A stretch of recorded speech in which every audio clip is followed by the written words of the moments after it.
Welcome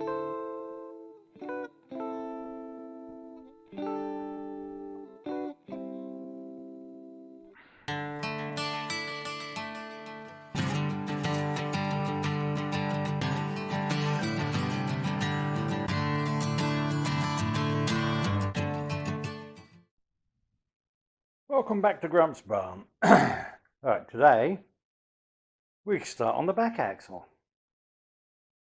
which I'm hoping won't be quite as long and drawn out as the front axle was.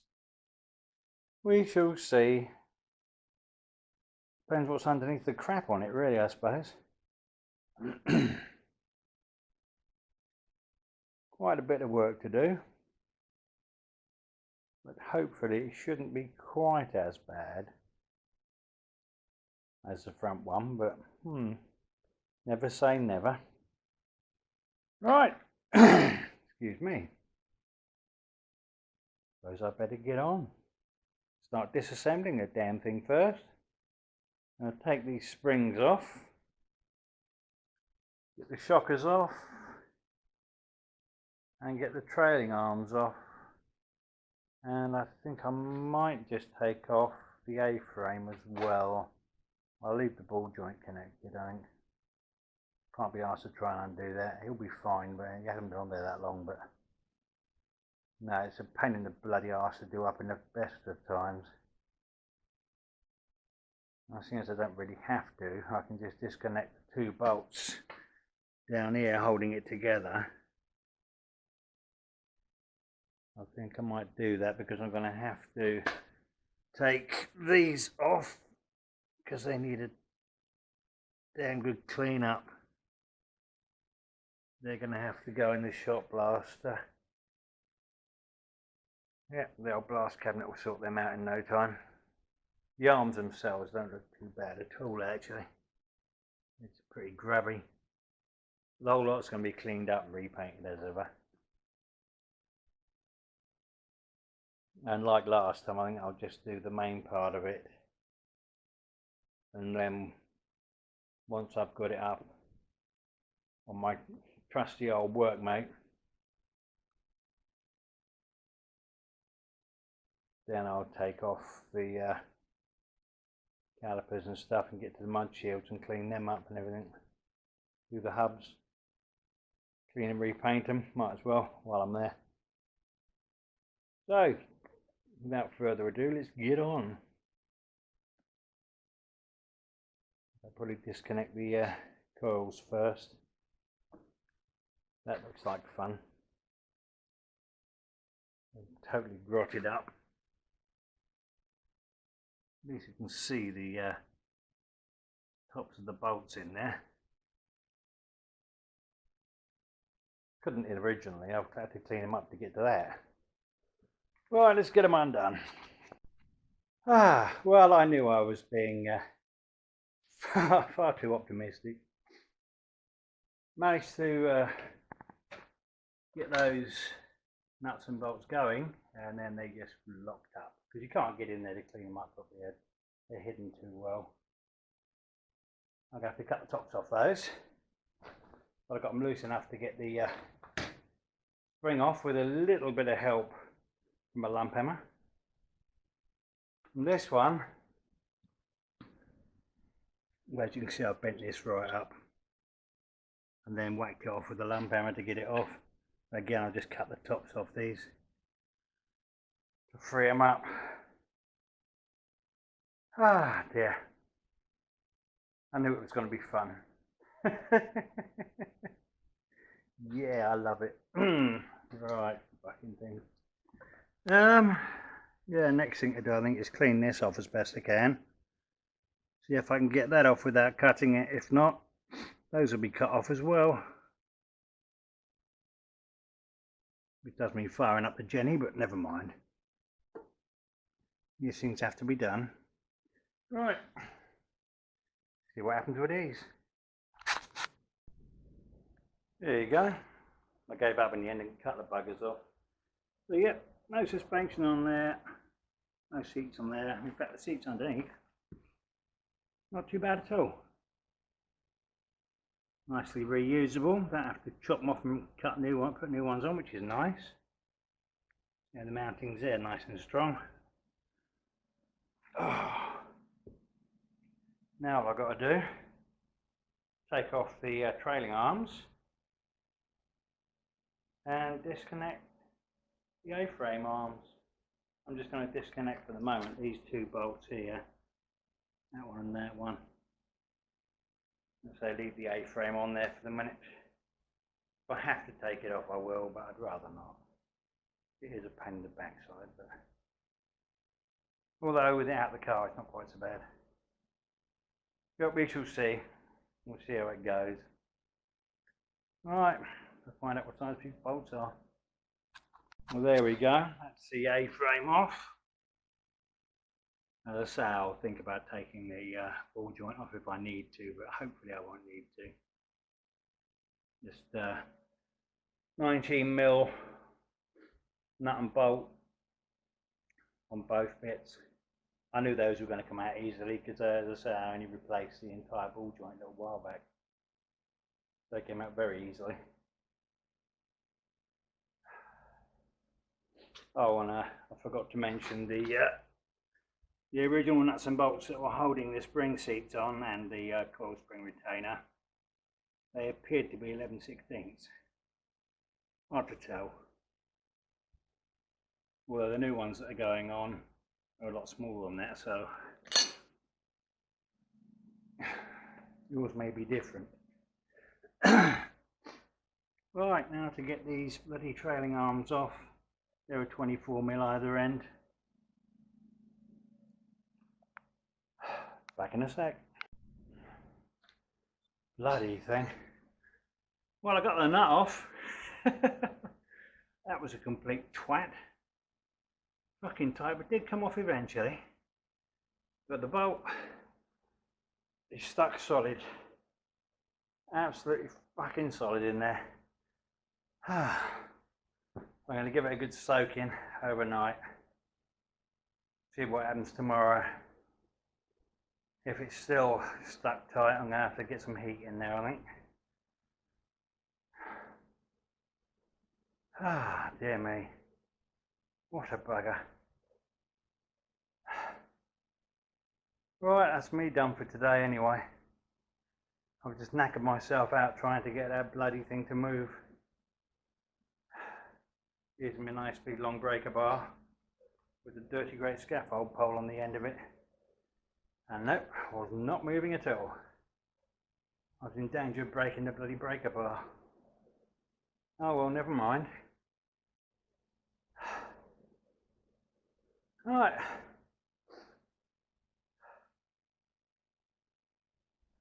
See you in a few seconds. It will be tomorrow by then. Bye. Well, I'm back again. This is 3 days later, because I've been soaking the bolts on there for 3 whole bloody days with tons and tons of penetrating fluid, and it's made absolutely no difference whatsoever. Those bolts are never fucking shifting. They're gonna have to be cut out, but I'm going to take the easy way out this time. So I've just given these arms a waggle. You're going to be able to see this because I've got not a lot of light in here today. Ooh, it's getting dark.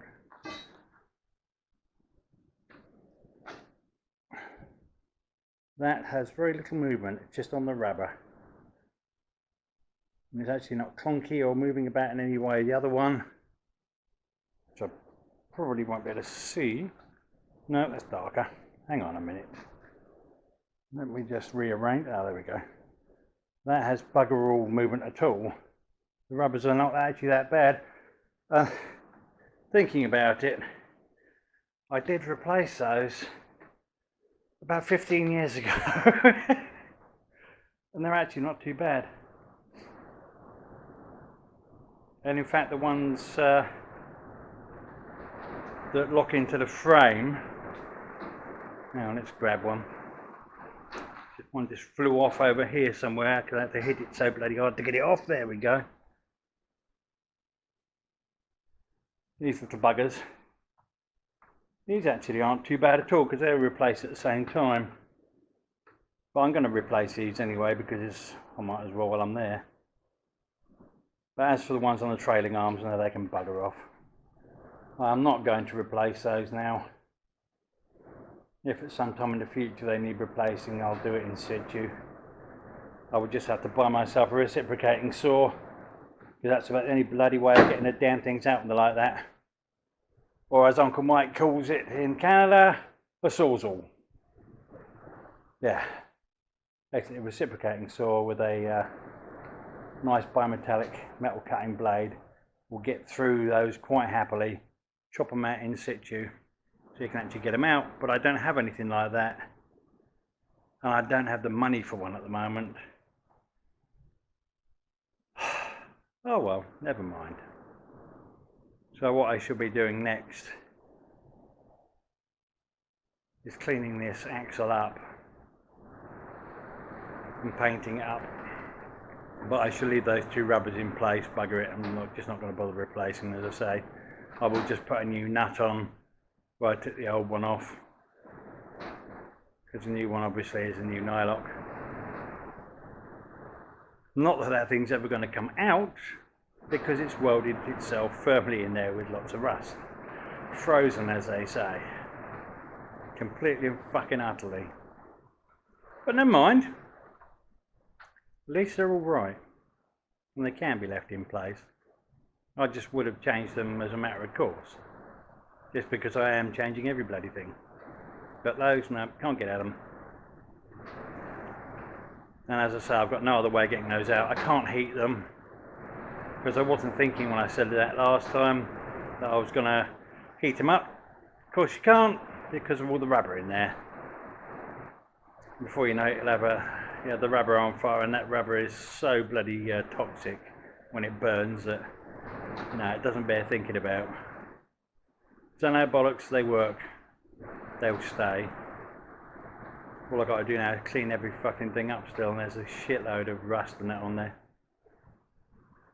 Oh well. What fun. I knew I shouldn't have said that. Hopefully this will be easier than the front. Yeah, right. Well, at least I got everything done on the front that I needed to. Right then. Let's get back to it. I might have to go and turn the power on actually.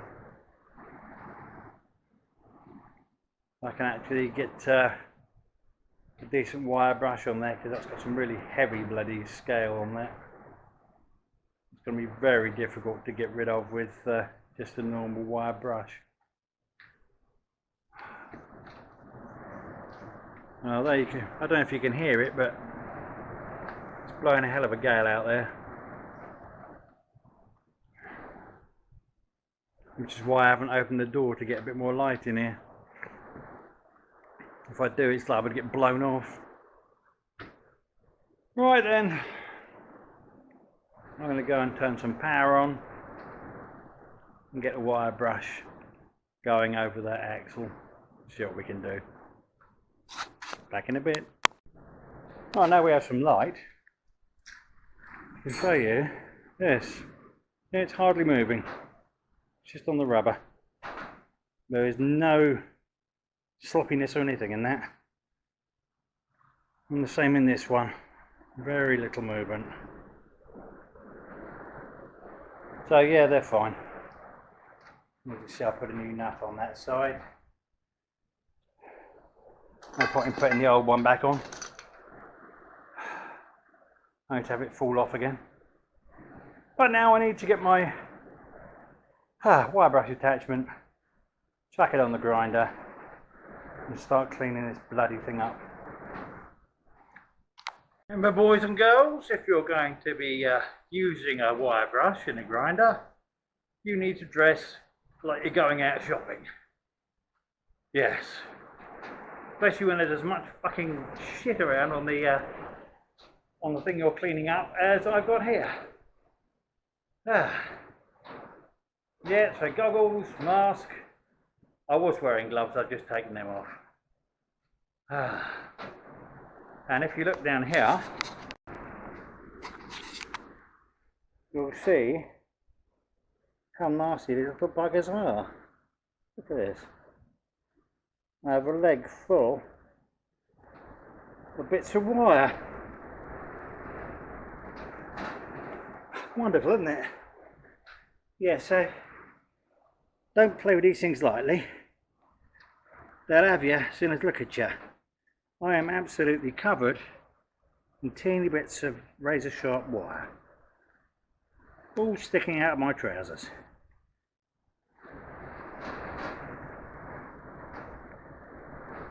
So yeah, remember to use your safety gear.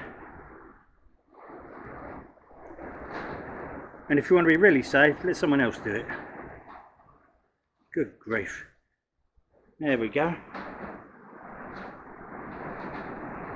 Right, I'm going to have to find another wire brush now. I've cleaned that up rather nicely, but it's finished off the wire brush I had then. I have more wire brushes, but I've got to find the damn things. Right, back in a bit. Remember, kids, the whole raison d'etre of these wonderful wire brushes is to kill and maim you, if they can. So yeah, go careful with them. Treat them with a bit of respect. There we go, we're getting back to some nice metal now. Still got some more to do on this side, but it's nearly there. Then I can go around the front and start doing that. I'll just flip it over, I think. Get off as much as I can with this. Then I'm going to have to bugger about with a smaller wire brush to get off anything that is a bit too fiddly to get into with the big old wire brush. Oh, and in case anyone is wondering why there's no guard on there at the moment, because with that sort of wire brush you can't put a guard on. They won't fit for a start. And also if you do have a guard on with one of those and they catch anything at all, they will drag it straight into it and you're going to be in a whole load of fucking hurt. With the cup type, yes, you can get away with having the guard on there. But with the round ones, no way. Not with this type. Put a guard on with one of those and you're really asking for trouble. Anything at all gets caught in there, it just snatches it straight in. They can snatch the thing out your hands and, well, you can imagine the rest. Thankfully I've never had that happen. That's because I've never put a guard on when I got one of those on. Not a clever thing to do. Alright. Oh, and by the way, that's not me telling you don't use a guard, because I use a guard for everything else. It's the only time I take the damn thing off. Because it would be very, very unsafe to leave it on, as I say. Right. I'm going to have a quick smoke break and then get on with cleaning this up some more. Bloody hell, this is hard work. There you go. We're getting there. Still got to do a bit there. But a lot of this is done now. Bits inside there I can't get to. A couple of bits over here that need going over again. Yeah, we're definitely getting there. Ah, dear me. Hard work. I hate it.